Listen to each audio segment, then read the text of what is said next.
Class 4 English grammar. इसका जो topic है writing skills, paragraph writing. Paragraph writing का एक बहुत इंपॉर्टेंट क्वेश्चन है जो आता ही है। तो पैराग्राफ राइटिंग कैसे करना है बच्चों को, है ना, आपको कैसे करना है पैराग्राफ। सबसे पहला बात होती है पैराग्राफ की। तो पैराग्राफ क्या होता है?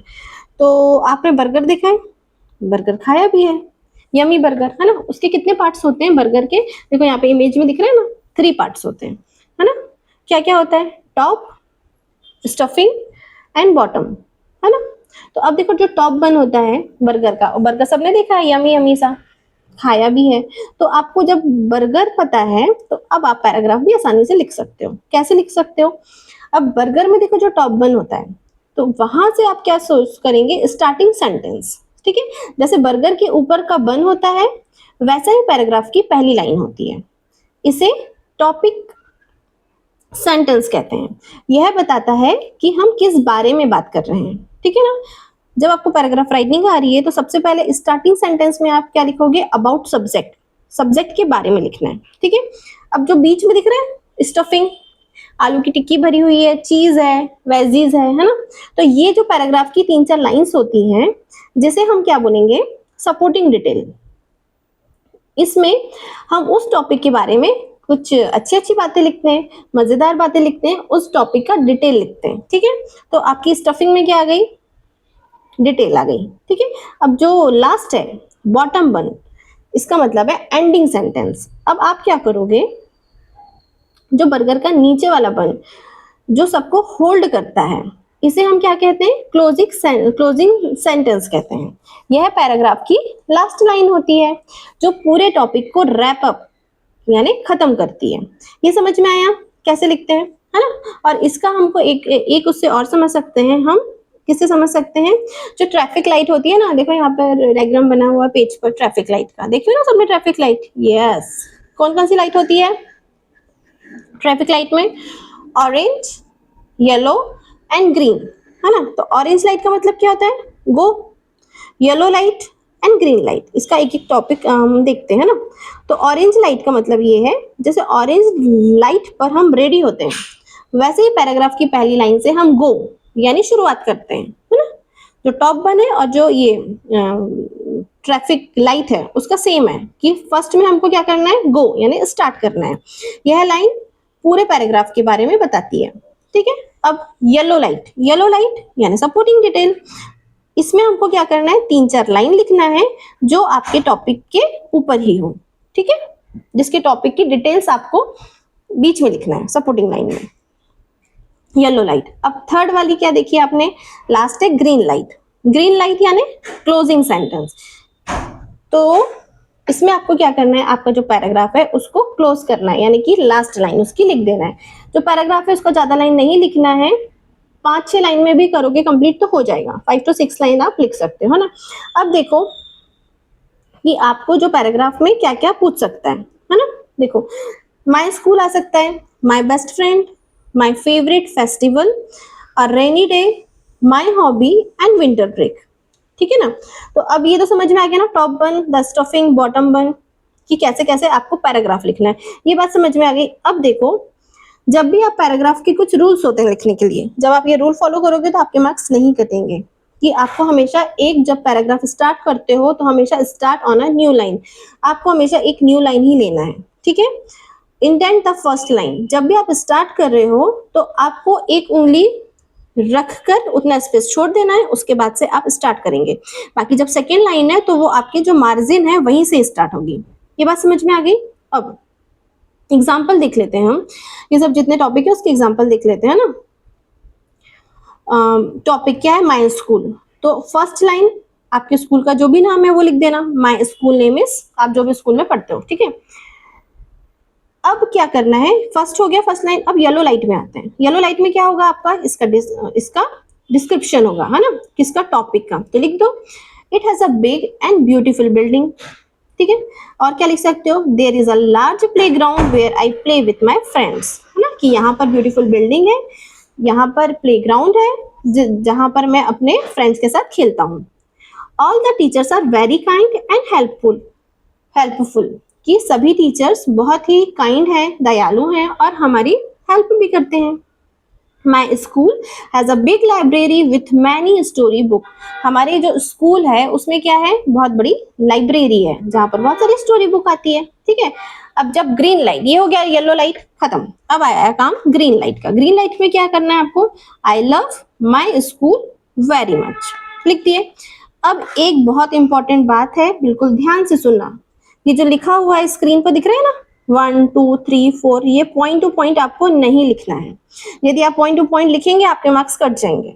ठीक है, क्योंकि आपको क्या दिख रहा है, क्वेश्चन में क्या बोला है, आपको पैराग्राफ लिखना है। क्या लिखना है, पैराग्राफ। और पैराग्राफ कभी पॉइंट टू पॉइंट नहीं लिखा जाता है, पैराग्राफ हमेशा लाइन टू लाइन लिखा जाता है। ठीक है, इसमें आप नंबरिंग नहीं देंगे, बस आपको ये ध्यान रखना है कि आपका सेंटेंस कंप्लीट होगा तो आपको फुल स्टॉप लगाना है। ठीक है, कहाँ पर आपको कैपिटल लेटर लेना है, जब आपका सेंटेंस स्टार्ट होगा तो आप कैपिटल लेटर से स्टार्ट करोगे, और जब आपका सेंटेंस खत्म होगा तो आप फुल स्टॉप लगाएंगे। ठीक है, कहाँ कॉमा लगाना है पता है, तो स्टार्टिंग हमेशा कैपिटल लेटर से होगी, एंडिंग फुल स्टॉप से होगी, ये ध्यान में चीज रखना है। ठीक है, अब देखो, अब माई स्कूल, अभी अपन ने तो ये अपन ने जो समझे थे वो देख लिया ना, लाइट के हिसाब से, ट्रैफिक सिग्नल के हिसाब से कि कैसा है। अब जब आपका पैराग्राफ आ रहा है तो पैराग्राफ में आपको कैसे लिखना है ये देखिए। माई स्कूल, माई स्कूल का देखो यहाँ पे लिखा हुआ है, कितनी लाइन लिखी हुई है, 1 2 3 4 5 6 7, 7 लाइन में आपका पैराग्राफ खत्म हो गया। आपको भी ऐसे ही लिखना है। ये देखो, माई जो स्कूल है, मैंने बोला था एक ये जो 1 उंगली का स्पेस रखना और फिर उसके बाद स्टार्ट करना है ना। तो जब आप फर्स्ट लाइन स्टार्ट करोगे पैराग्राफ में तो 1 जो फिंगर है ना, उतना स्पेस छोड़ देना और स्टार्ट कर देना।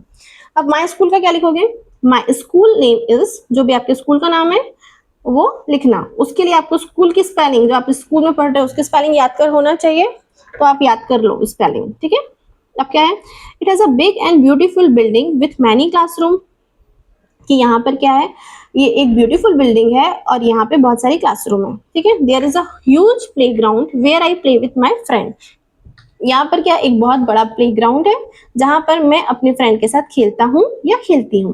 All the teachers in my school are very kind and helpful, हमारे स्कूल में जितने भी टीचर्स हैं वो बहुत ही काइंड है और हेल्पफुल है ना, जब भी हमें जरूरत पड़ती है तो आपकी मदद करते हैं। Our school also has a big library full of interesting story book, कि हमारे जो स्कूल में बहुत बड़ी लाइब्रेरी है जहां पर बहुत सारी इंटरेस्टिंग स्टोरी बुक है। ठीक है, I love my school very much and I am proud of it, इतना लिख के फुल स्टॉप लगा के खत्म। ये आपका आंसर हो गया। यदि आप ऐसे लिख दोगे तो पूरे पूरे नंबर आपके हैं। ठीक है ना, तो स्पेलिंग ध्यान रखना है और पॉइंट टू पॉइंट नहीं लिखना है, आपको पैराग्राफ में ही लिखना है। ठीक है, अब स्कूल में क्या आएगा ये तो मुझे नहीं पता है, लेकिन 4 5 हम प्रैक्टिस कर लेते हैं, इनमें से आ जाए तो ठीक है, वरना आप तो फिर यानी कि इसी आपको वे में लिखना है ना, बाकी तो लिख सकते हो ना इंग्लिश में। देख लो, माई बेस्ट फ्रेंड, अब माई बेस्ट फ्रेंड अगर आप बॉय हैं और बॉय के लिए लिख रहे हैं तो हर जगह ही लगाएंगे, और यदि लड़की है और आपकी गर्ल यानी कि आपकी गर्ल है आप और गर्ल के लिए ही लिख रहे हैं तो आप शी लगाएंगे। ठीक है ना, अब इसमें तो बॉय के लिए लिखा हुआ है, ये देखो, Rahul is my best friend and we study in the same class, Rahul मेरा बेस्ट फ्रेंड है और हम एक ही क्लास में पढ़ते हैं। He is very smart kind and always help me with my studies, कि वो बहुत स्मार्ट है, काइंड है और मेरी स्टडी में हेल्प करता है। ठीक है, ही, राहुल एक लड़का है इसलिए उसके लिए हमने ही यूज किया है। ठीक है, we sit together on the same bench every day, कि हम दोनों एक ही बेंच पर बैठते हैं रोज। ठीक है, during the lunch break we share our delicious food with each other, lunch break में हम एक दूसरे के साथ अपना डिलीशियस फूड शेयर करते हैं। ठीक, अब क्या है, in evening we love to play football in the park, evening के टाइम में, शाम के टाइम में हम क्या करते हैं, पार्क में फुटबॉल खेलते हैं। I am very lucky to have such a wonderful best friend, मैं बहुत लकी हूँ कि मेरे पास इतना अच्छा बेस्ट फ्रेंड है। समझ में आया आपको पैराग्राफ कैसे लिखना है? यस, नेक्स्ट, माई फेवरेट फेस्टिवल दिवाली। अब दिवाली, दिवाली के बारे में जानते हो ना, तो बस लिखते हैं ना दिवाली के बारे में जो जानते हो। ठीक है, ये जो ऐसा भी लिख सकते हो आप। ठीक है ना, Diwali Diwali is my favourite festival and it is known as the festival of light, कि दिवाली मेरा फेवरेट त्योहार है, फेस्टिवल है, और it is known as the festival of light, यहाँ इसको हम लाइट के त्योहार के रूप में मनाए जाते हैं। ठीक है, इस रोशनी के त्योहार के रूप में मनाया जाता है। On this day we clean and decorate our house with beautiful diyas. इस दिन हम अपने घर की सफाई करते हैं और उसे खूबसूरत दियों से सजाते हैं। We wear lovely new clothes and pray to goddess Lakshmi. हम क्या पहनते हैं इस दिन? नए कपड़े पहनते हैं और लक्ष्मी जी की पूजा करते हैं। We also exchange sweet gifts with our neighbour and friend. हम क्या करते हैं जब पूजा होती है तो अपने नेबर्स को स्वीट देते हैं, मिठाई देते हो ना, गिफ्ट देते हो, ठीक है। We eat a lot of delicious sweet and chocolates on this festival. इस फेस्टिवल में हम बहुत सारी मिठाइयाँ और चॉकलेट खाते हैं। I love celebrating this joyful festival with my family every year. इसका मतलब ये मुझे हर साल अपने परिवार के साथ इस जॉयफुल यानी आनंदमय फेस्टिवल को मनाना बहुत पसंद है। ये समझ में आया दिवाली का कैसे लिखना है ना? अब बस आपको वही लिखना है जो आप दिवाली में करते हो, ठीक है। बस देखो हमेशा इसमें देखो जो एक बात बताया था, हर एक सेंटेंस हर एक पैराग्राफ में याद रखना, और इस पैराग्राफ में यानी हर एक पैराग्राफ में ये फॉलो है। क्या होगा फॉलो कि जब भी आपका सेंटेंस स्टार्ट होगा आपको सेंटेंस कैपिटल लेटर से स्टार्ट करना है, और जब आपका सेंटेंस एंड होगा तो फुल स्टॉप लगाना है। बात समझ में आ गई?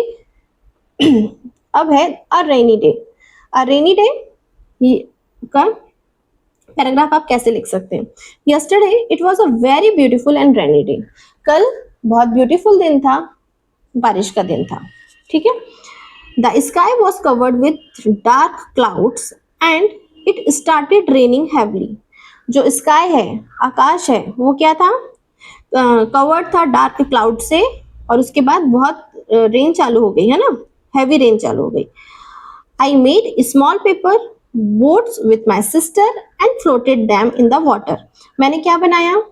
पेपर की वुड बनाई यानी नाव बनाई और अपनी सिस्टर के साथ उसे फ्लोट करने लगा। जहां पानी गिर रहा था, है ना, पानी जब गिरता है तो इकट्ठा हो जाता है ना कहीं, वहां पर करने लगा।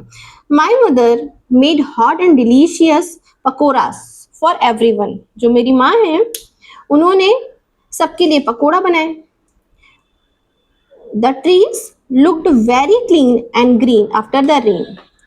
जब रेन हुई तो सारे जो ट्री थे बहुत क्लीन दिखने लगे और ग्रीन दिखने लगे। I enjoyed the cool weather and the rainy day very much. मैंने इस वेदर को बहुत इंजॉय किया। समझ में आ रहा है पैराग्राफ? यदि आपको ऐसे ही वीडियोस चाहिए है तो आप चैनल को सब्सक्राइब कर सकते हैं। हर एक दिन हम ऐसे नए नए वीडियोस लाते रहते हैं, और जो क्लास 4 है उसका हर एक टॉपिक इसी प्रकार से अच्छे से कवर करते हैं ताकि आपको पढ़ने में कोई दिक्कत ना हो। तो यदि आप इस चैनल पर नए हैं तो चैनल को सब्सक्राइब कर लीजिए, इसमें आपको डेली नोटिफिकेशन आता रहेगा, ठीक है। अब क्या है माय हॉबी? माय हॉबी देख लेते हैं। माय हॉबी में क्या है? अब आपकी जो हॉबी है उसके हिसाब से आप लिख लेना, ठीक है ना। तो इसमें देखो क्या है, everyone has a hobby and my favourite hobby is reading book. सबकी एक हॉबी होती है, एक आदत होती है। My favourite hobby is reading book. मेरी जो फेवरेट हॉबी है बुक को पढ़ने की है। I love reading colourful story book and comic book in my free time. जब मैं फ्री होती हूँ या फ्री होता हूँ तो मैं कलरफुल स्टोरी बुक जो आती है और जो कॉमिक बुक आती है वो मैं पढ़ता हूँ। Reading help me learn new words and improve my English. Reading क्या करती है? जब मैं रीडिंग करता हूँ तो मुझे न्यू वर्ड्स सीखने को मिलते हैं और इससे मेरी इंग्लिश भी इम्प्रूव होती है। My parents bought me a beautiful small bookshelf for my bedroom. मेरे पेरेंट्स ने स्मॉल बुक सेल्फ लेके आए हैं मेरे बेडरूम के लिए। I always read a nice story before going to bed at night. मैं हमेशा सोने से पहले रोज स्टोरी पढ़ता हूँ। This hobby make me happy and gives me a lot of knowledge. ये जो मेरी हॉबी है इससे मैं बहुत खुश होता हूँ और ये मुझे बहुत नॉलेज देती है, ठीक है। अब विंटर ब्रेक लास्ट देख लो। विंटर ब्रेक यदि आया तो कैसे लिखोगे? My winter break was great and I enjoyed it very much. जो मेरा विंटर ब्रेक था वो बहुत ही अच्छा था और मैंने इसे बहुत अच्छे से इंजॉय किया, ठीक है। The weather was very cold so I wore warm sweater and caps. मौसम बहुत ठंडा था इसलिए मैं गर्म स्वेटर और टोपियां पहनता था। Every day I woke up late in the morning and drank hot milk. रोज मैं सुबह देर से उठता था और गर्म दूध पीता था। I also had the time to go out with my friends and we had a lot of fun. मुझे अपने दोस्तों के बाहर जाने का समय भी जाने मुझे I also had the time to go out with my friends and we had a lot of fun, कि मैं मेरे दोस्तों के साथ बाहर जाता था और उनके साथ फन भी करता था। During the holidays I finished my homework and visited my grand parent, कि जो भी मुझे होमवर्क मिला था विंटर के समय में, विंटर हॉलीडे के समय, वो मैंने कंप्लीट किया और मेरे दादा दादी या नाना नानी के घर गया। I am sure this was the best vacation ever. मुझे पूरा यकीन है कि यह अब तक की सबसे अच्छी छुट्टियां थी। ये आपका पैराग्राफ राइटिंग खत्म हुआ। इसी प्रकार से आपको पैराग्राफ राइटिंग लिखना है। यदि आपको वीडियो इन्फॉर्मेटिव लगे तो आप चैनल को सब्सक्राइब करिए, वीडियो को लाइक करिए और इसे अपने फ्रेंड के साथ शेयर करिए।